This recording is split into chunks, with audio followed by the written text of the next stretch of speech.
Welcome to the Ricky Mathews Show from the STMM Digital Studio. I want to welcome you here as we continue to celebrate the people who are working to make Mississippi such a great place to live, work, and play. And the STMM Digital is the digital marketing and advertising arm of SuperTalk Mississippi Media, and it's a best-in-class capability. So as I often say, if you're frustrated with your digital efforts, and I'm a former CEO in the digital media business, I know that it can get frustrating. And what SuperTalk has built is a best-in-class digital media capability. And under the leadership of James Wynn, they have really progressed well, and they're serving customers all across the state of Mississippi. So if you are frustrated by your current efforts, I'd really encourage you to reach out to STMM Digital. I think you'll be glad you did. Hey, listen, I always like to check in with my friend Hunter Dawkins, who is literally, like Kyle, a jack of all trades. He owns and is the publisher of the Gazebo Gazette in coastal Mississippi. He's also a contributor to SuperTalk Mississippi News. And he and I have a wide range of topics that we typically talk about. It's been a while since we've been together, so I look forward to sort of covering the waterfront with my friend Hunter Dawkins. How you doing, Hunter? Doing well, Ricky. Thank you very much. And I agree with you on the digital format for you guys have. James is a great guy. He is really taking care of business down here with the SuperTalk digitally. So yeah, he is terrific. In fact, I have him coming up on an upcoming show, and we're going to talk a little bit more about that. What's interesting is that they're the sponsor of my studio, but they don't tell me what to say or who to have on the show. That's the beauty of it. I'm completely independent when it comes to who I invite on my show. But I felt it'd be a good idea to bring James into the conversation. He's been on the show a couple of times before, but kind of explain what STMM Digital is all about, and for business owners that need a trusted partner, I think they'll find SuperTalk and James to be a terrific partner. And I look forward to chatting with him and telling more about his story, where he came from, and what he brings to the table.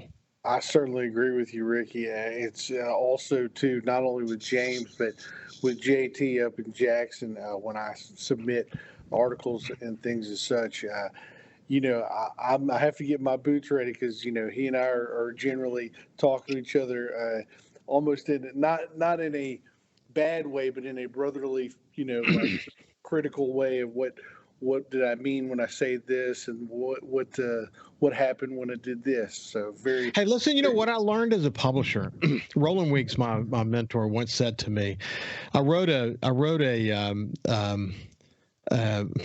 essentially a paper. We were installing new presses at the Sun Herald, and we wanted to buy a new, at the time, was what's called a color separator that would allow us to take a color photograph and then develop the 4 different color plates that would come out of that we could then put on the press to be able to run color on the press. And this new press that we installed at the Sun Herald was just state of the art and could do full color. And so he asked me to write a paper for Knight Ridder, the corporate folks, and we were going to ask for $250,000 to buy this new color separator. And so I've spent a lot of time on it. And when he got it, and they took a couple of days, and when I got it back, man, it was just marked up like crazy. I mean, it was just, oh my gosh, he just tore me to shreds.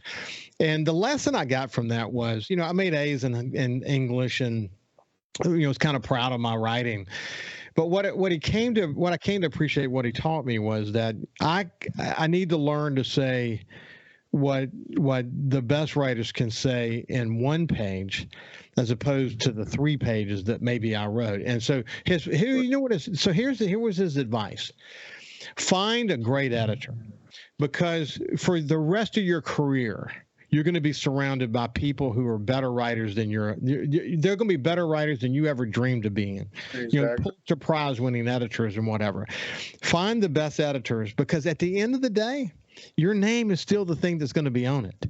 So have a great editor. And just bring this back to SuperTalk. I mean, JT is a bright young talent in our industry, and he's a great editorial leader. And for someone like you, who's a jack of all trades, running fast, to have a good editor and someone like JT, it's a gift, really. It helps you make your stuff more readable, more concise, better. And there's always going to be a tug of war between a journalist and an editor. But if you've got a healthy relationship, Of what course. results from that is really good. Yeah, he definitely made sure of the fact he and I talked about it really on our first couple of paths back in February. And, it was a constructive criticism, and it built up. And I certainly agree with you from that standpoint, Ricky. Every good writer has somewhat of good editor somewhere. So, Yeah, and look, you're a publisher of a newspaper. You don't necessarily typically have anybody you can lean on, so it's good within your SuperTalk Mississippi media contributions that you've got someone like JT to lean on. And look, man, I've had several of the people that I had tremendous respect for. One of them in particular, James O'Byrne, who he became my vice president of innovation at NOLA Media Group.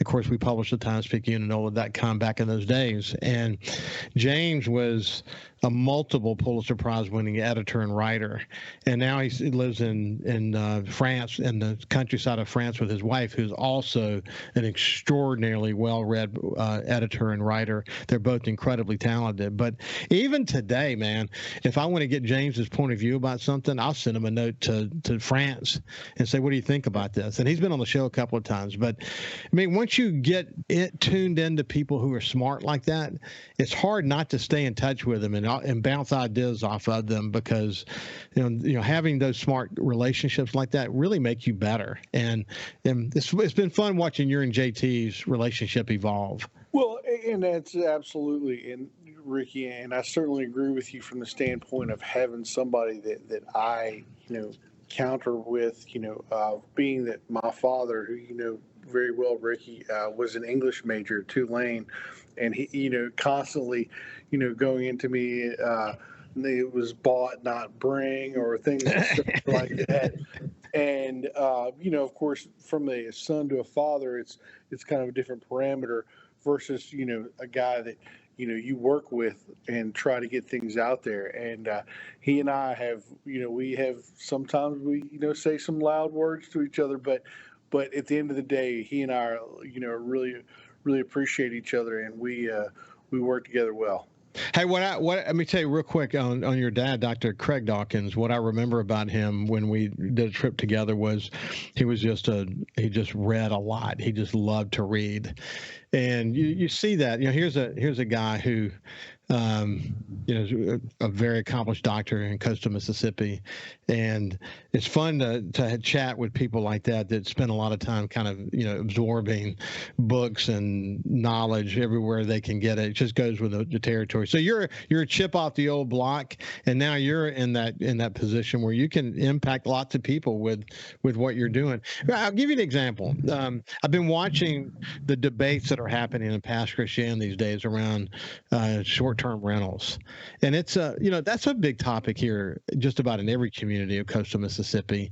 A lot of more investments being made in short-term rentals. The Gazebo Gazette, like right in the middle of that with your readers. What's the latest on that? Well, and Ricky, I'll tell you, the reason I haven't put more out there was because I like to kind of see, and this is with everything, I like to see what happens before I actually take a social media response to where what's this person saying about this person's family and this, that, and the other. I don't like to get mixed in the middle of that. What I like to do, and I talked with Mayor Rafferty about this too as well, that I like to be able to talk about what happened with this and what happened with that. And that's generally what you have to do with board meetings. You have to look into what they're offering and then what happens towards the end. And you might get a quote here and there, but that's something, Ricky, that I've learned too from judging contests and things as such in writings. There are so many journalists now that put out there, they put quotes.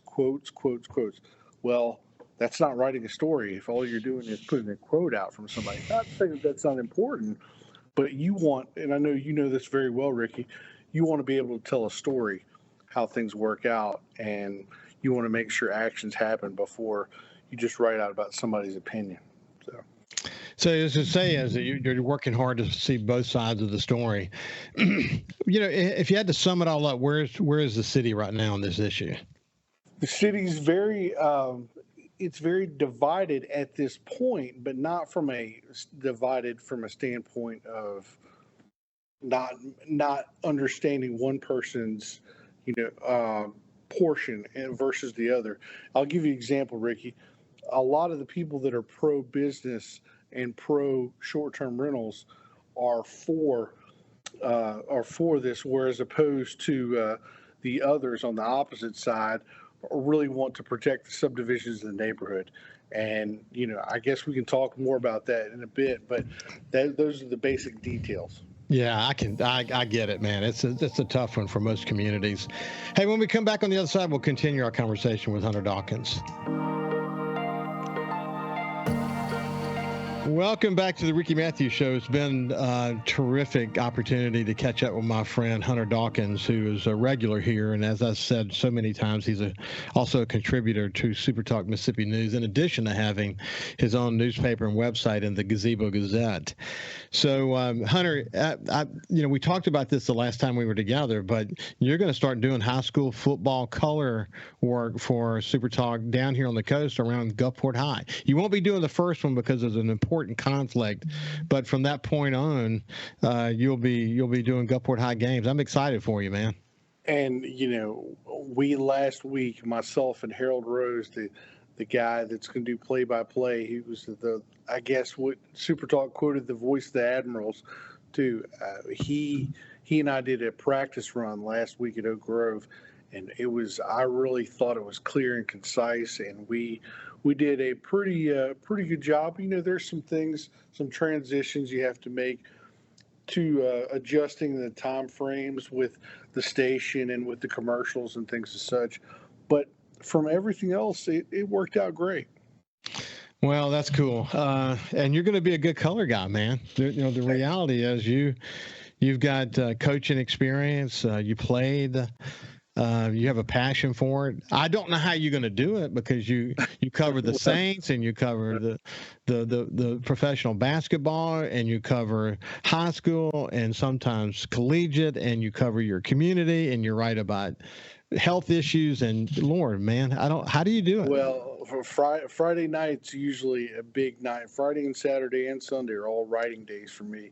And generally then I try to put in at least 1 or 2 days of writing from Friday from Sunday until Wednesday. I don't really have that much time, but I try to put in stuff for my community, and that's an important step for me. And that I know you have quite an idea about that step from the community level. So, well, thank you, man. It's always been important to me. That's the reason I do this show. Hey, listen, let's so just a couple of things about the Saints as we head into the actual real season already next weekend. Can you imagine that time has flown by that fast? It's amazing how quick training camp and how quick the regular season come up upon you. It doesn't seem, it seems like right when the training camp starts in mid-June, where you have your OTAs, it's like, football's so long. And then you turn around the corner and it's been huge. And I'm very much thankful for all the things that have happened for me with the county, at least. I've gotten a lot of good responses, a lot of good stories. I've got the delinquent taxes this year in Harrison County, which is big for the paper, and not just for me, but for the paper in general. And different things happening for the paper. So anyway, coming back to the Saints, though, let's chat just a little bit about it. There is a sense of optimism going into this season, and we get to talk about it just about every Friday with my friend Jeff Duncan, and you and I talk about it from time to time. As you think about the moves that they made during the offseason, I wasn't surprised that they let some of their defensive line go and brought in, a whole new crop. I mean, they needed some significant work there, especially as it related to stopping the run. Derek Carr coming in, man. Michael Thomas coming back. Olave going to the next level. Good crop of tight ends. The offensive line is going to really rest on whether Trevor Penning can do what he needs to do. But man, there's a lot to look forward to in this season. I'm really looking forward to it. What was most important, and I mentioned in my first article of the season, Ricky, after they played the Chiefs a few weeks ago, was two important things happened. The first thing happened offensively. We drove down. We got the ball, and we drove down the field, and we scored with Derek Carr being our quarterback. That sent so much to me because Sean Payton, when he was coaching, he and Drew Brees, they did the same things. They wouldn't, defend the ball and wait till halftime. They'd get the ball, and they'd drive down the field and score on the first drive. That was so reflective of that opportunity. And then we stopped the Kansas City Chiefs, the returning Super Bowl champions, on defense. Their first mano a mano.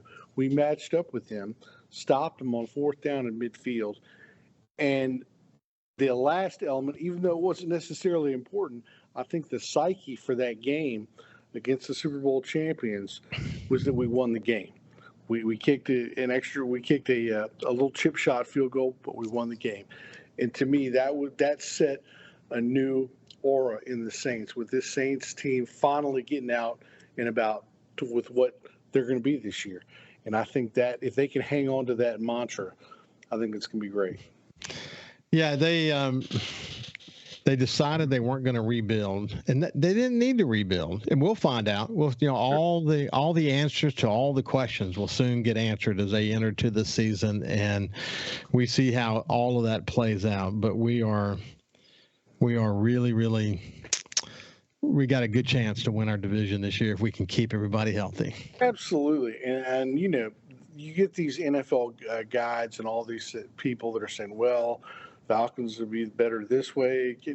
Everybody in the division knows that we have the best chance to win the division.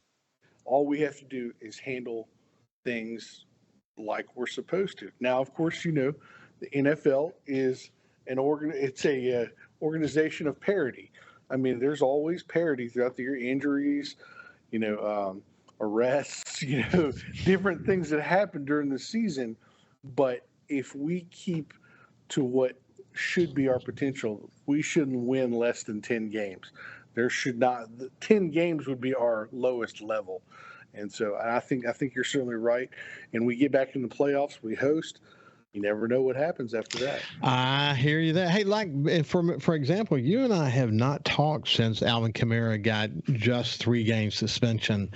You and I worried that it could be at least 4, could be 6, could be more. The precedent that was set by the NFL for that type of domestic violence was a precedent set for 6 games. But I do applaud Alvin. And I applaud the Saints organization for letting Alvin fly up to New York City to meet with the commissioner and to talk with him. And like you and I had said before, he wasn't a bad guy. He hadn't set a bad pattern. And so maybe his discussion with the commissioner made a difference. Hey, we didn't hear, we never heard the rest of the story. We only saw what was on video. We didn't see what was leading up to that. There's a lot we didn't know. It's always important to hear both sides of the story. It was clear that he was going to get some suspensions.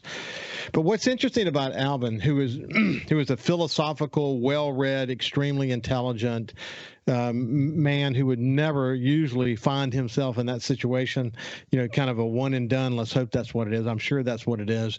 Sure. He didn't let the psyche of all of that get in his way of preparation for this season.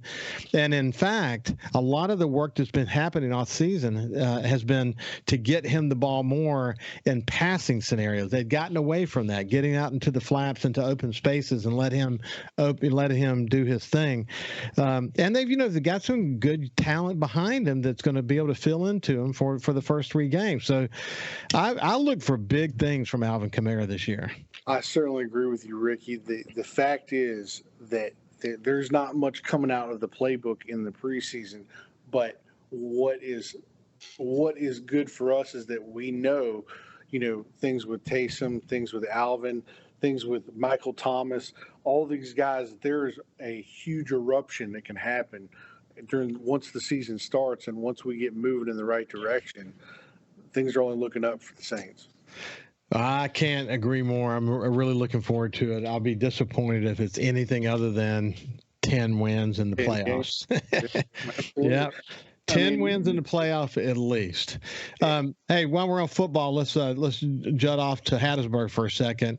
I'm so thrilled. We've got a coach at Southern Miss that I've many times said is a guy who could be here for a while. You think about how many coaches we've had in baseball and how well they've done, how few coaches we've had in the history of Southern Miss. And football, we actually had that early in our history, but then more recently they were just coming through here, on in and out too quick.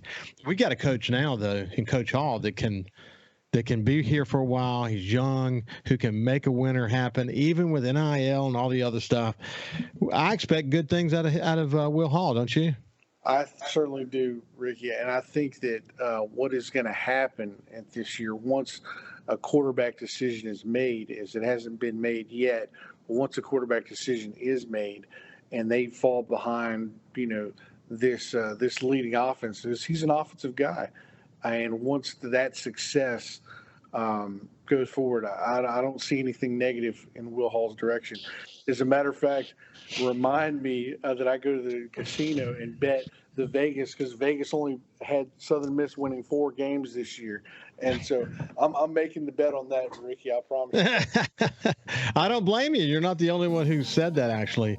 Hey, listen, when we come on the other side, we'll continue our conversation with Hunter Dawkins. We'll see you after this break. You never know where my conversations with Hunter Dawkins from the Gazebo Gazette and a contributor to SuperTalk Mississippi News is. You never know where it's going to go, the conversations. Hey, before we move too far away from Southern Miss and how they performed in their conference, whether it be basketball or baseball or women's sports or whatever.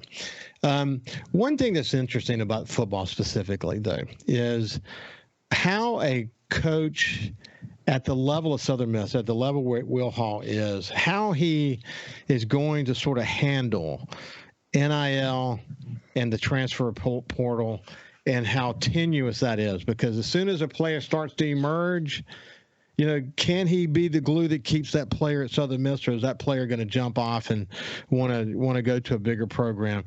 Gosh, I don't care if you're at Alabama or Auburn or Ole Miss or Mississippi State or Southern Miss. The challenges of the transfer portal specifically, not that NIL is not a challenge in and of itself, but the transfer portal, man, it just changes the dynamics in a way that's hard to get consistency of loyalty from one season to the next. I mean, what are your thoughts about it? Well, Ricky, it's funny that you asked that question, because that was one of the main questions that I asked at the Sunbelt Media Days in the Sheraton in New Orleans. I asked both Will Hall and Kane Womack, who's the South Alabama head coach, who is a graduate of Southern Miss, played under Bauer and Larry Fedora, too. But what I asked both of them, I said, how is your recruiting process going to go into it? Is it going to go into, do you want to recruit just from high school? Do you want transfer portals, or do you want JUCO? Because as you know, JUCO in Mississippi is a big deal, but it's getting kind of overlooked now because of these transfer portals and other things. And of course, Ole Miss, Lane Kiffin's done a great job with the transfer portal.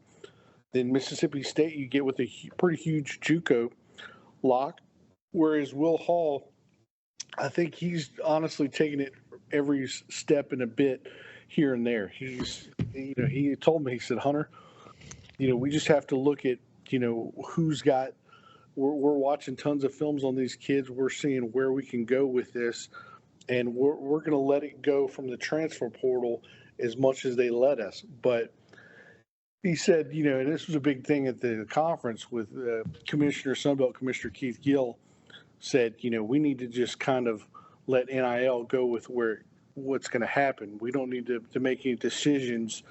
We need to just team per team, conference per conference. I mean, we need to work with these kids. We need to make something happen. But as far as from a recruiting standpoint, it's very odd how it's going to be divided with the transfer portal, the junior college system, and with the high school system.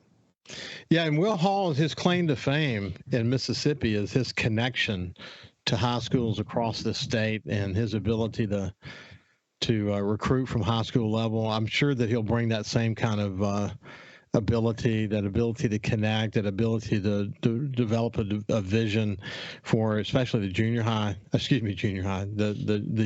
junior college level. And it's going to be interesting to see how this plays out. We see it at the LSU's and the State and the Ole Miss and the Alabama and the Auburn. What's the future hold for Southern Miss and all of that?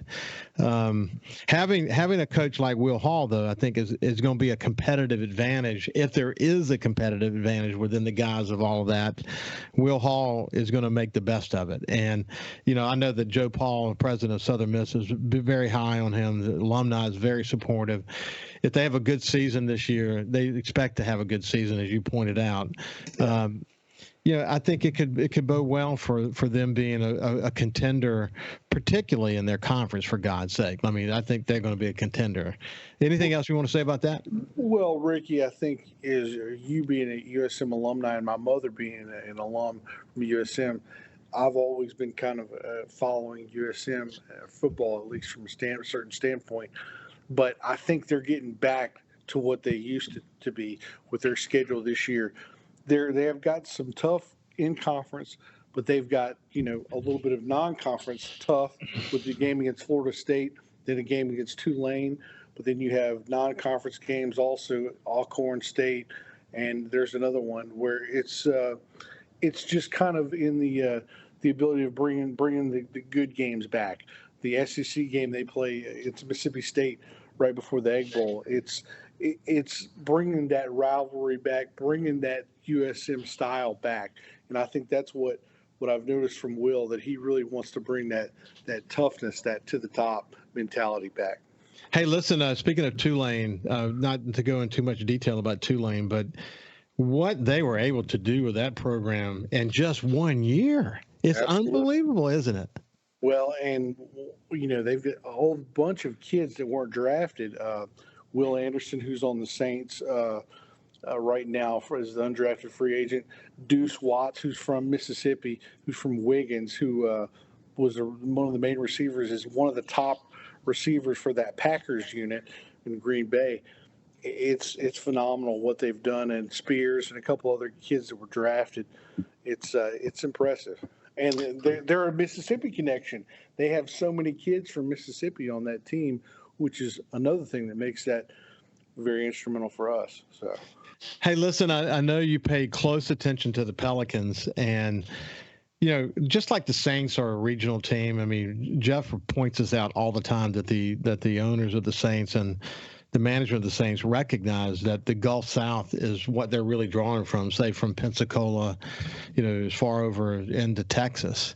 That if you just had New Orleans, it would be hard for a team like Saints to make it. So it's the Gulf South that they're pulling from. Same thing for the Pelicans. I mean, Pelicans have I was never really a big professional basketball fan. I just wasn't in my blood, but I have enjoyed paying attention to the Pelicans because they're close by, and once they got some of the picks that they got. It made you want to watch them, but then they start having all these injuries, and you realize the importance of one or two players can make the difference in the whole scheme. But what you've seen, at least what I've been reading recently, is that they seem to be some energy building around. They're going to get their players back healthy. And they're really focused on keeping the team around them, maybe making a couple of moves along the way. But there's some positive moves. There's some positive thoughts coming from the team right now. Because at one point, right after the season, you were thinking they were just going to turn everything over and start from scratch again. But I don't think that was ever actually real. Well, and Ricky, I'll tell you, knowing David Griffin, the executive vice president, and GM Trajan Langdon, that I've gotten to speak with before, they both expressed that we need to get this group on the narrative of staying positive and being in the correct path. And knowing both of those guys' history in organizations, they pretty much put the lock in. If we don't get it done this year, we got to change things. We got to make things look better for this city and this organization. So what you hearing about our stars in terms of them being ready? Well, as far as from the one you want to know, Zion, he's it's kind of difficult because he seems like he's doing well in practice. He's starting to produce really some off-season stuff, and then his family gets sued by a technology company, which is you never know with lawsuits, and so I won't say one thing or the other. But then you have a bunch of the guys that are performing with Team USA and Team Puerto Rico. Jose Alvarado's with Puerto Rico, Herb Jones and Trey Murphy with Team USA. They're pretty much putting good numbers out there, and I think that as long as they stay productive and they're moving in the right direction, as long as no injuries are real anytime soon, I think we're headed the right direction. Well, just concern about Zion has been the weight. Excuse me? The weight. Yeah. Whether his feet and ankles can handle that weight, the wear and tear of that over a long period of time. But I'll tell you, Ricky, and I think Jeff will tell you too, when he's on, he's really on. I mean, I know.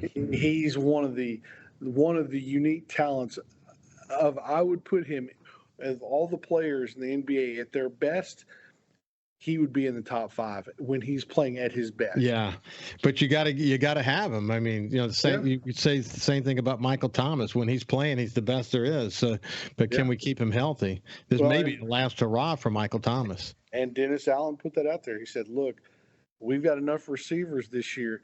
If Michael's at his top 70%, we'll be all right." The other issue about Zion that is a pretty significant rumor is that how much control does his family have over his situation, and there's a lot of concern about that.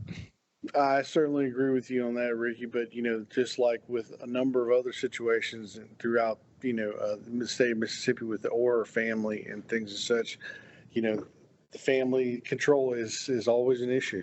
Yeah, you never know. You don't know which side to lean on that one for sure. Hey, when we come back, we'll do a final segment with my friend Hunter Dawkins. We'll see you after this. Welcome back to the Ricky Mathews Show from the STMM Digital Studio, and I have my friend Hunter Dawkins with us. He's also a contributor to SuperTalk Mississippi News, and as I say, we never know where the conversations are going to go. Hunter, I thought we could end. There's more we can talk about, but one thing I want to make sure I say before we get done is your Gazebo Gazette tends to lean a little bit more toward Pass Christian, Long Beach, maybe goes over into Bay St. Louis from time to time, but you'll write about coast issues. You'll write sports issues that affect everybody. You'll deal with issues in general that affect the state. But if you had to say, you're the bulk of your readership, Pass Christian, Long Beach, essentially, right? Yes, sir. I'm always going to have a residence of my offices in Pass Christian. I've made a very good. My upbringing was in the Pineville community, which is a split between Long Beach and Pass Christian, and that's a little bit what I try to have my paper coverage of.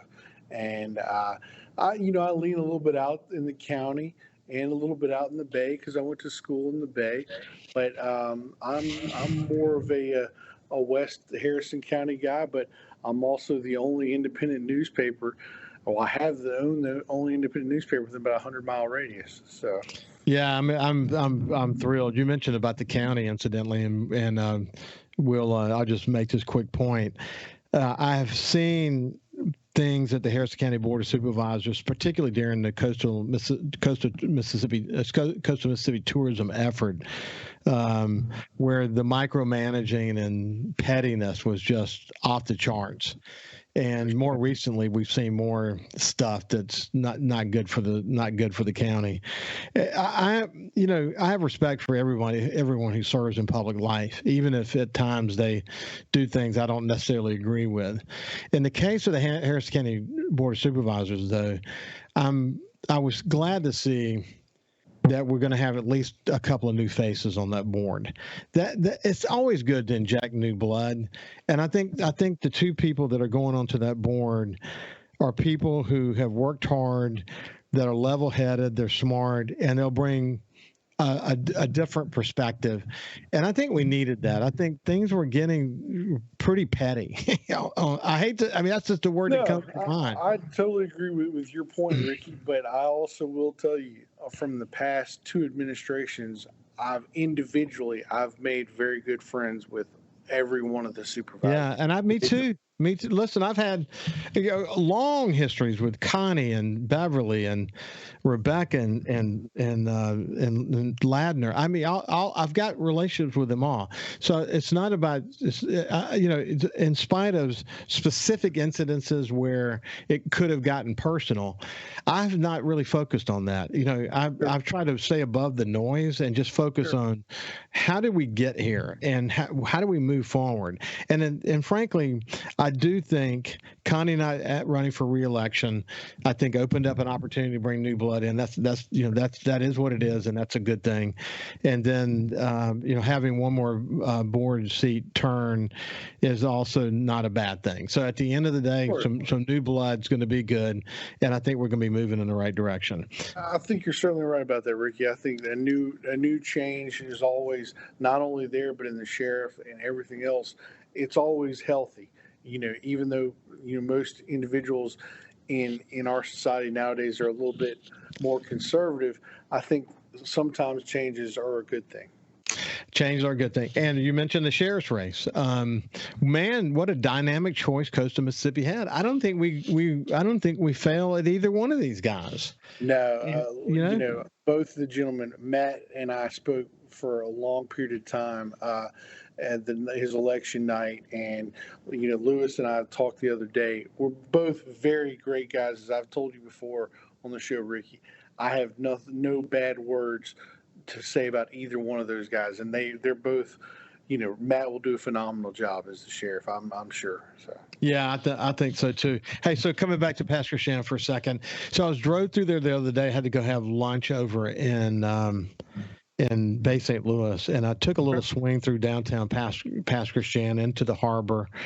Man, when you take a deep breath and look around and I'm just talking specifically about Pastor Shannon right now. When you just take a deep breath on how unique and wonderful that town is, it's easy to take it for granted, but it is a unique place in coastal Mississippi, isn't it? It's certainly that, and I have nothing but love for the city. I was pretty much. I was raised there from 2 until now. I mean, it's I've always had a permanent residence in Pasco Shan, and I gratefully appreciate. Even though I might have some differences of opinion with some people here and there, I have nothing but love and appreciation for everybody and all that they do for the city of Pasco Shan. So. And for people who come there to say they're going to, go out on a charter boat, and then the wife's going to go walking around downtown and enjoy the downtown. It's just all that's just so unique. I love what they've done there. Listen, it's been a pleasure to catch up with you, my friend. Hey, you guys have a great time. Like I said, let me know when I can join the crew with the dynasty, the Mathews dynasty on the boat. Yeah, you bet, my friends. For sure. We hadn't even been fishing in the past month because it's been so hot, man. Hot as heck, but yeah. Yeah. Hey, listen, have a great day, and we will see you tomorrow. Take care.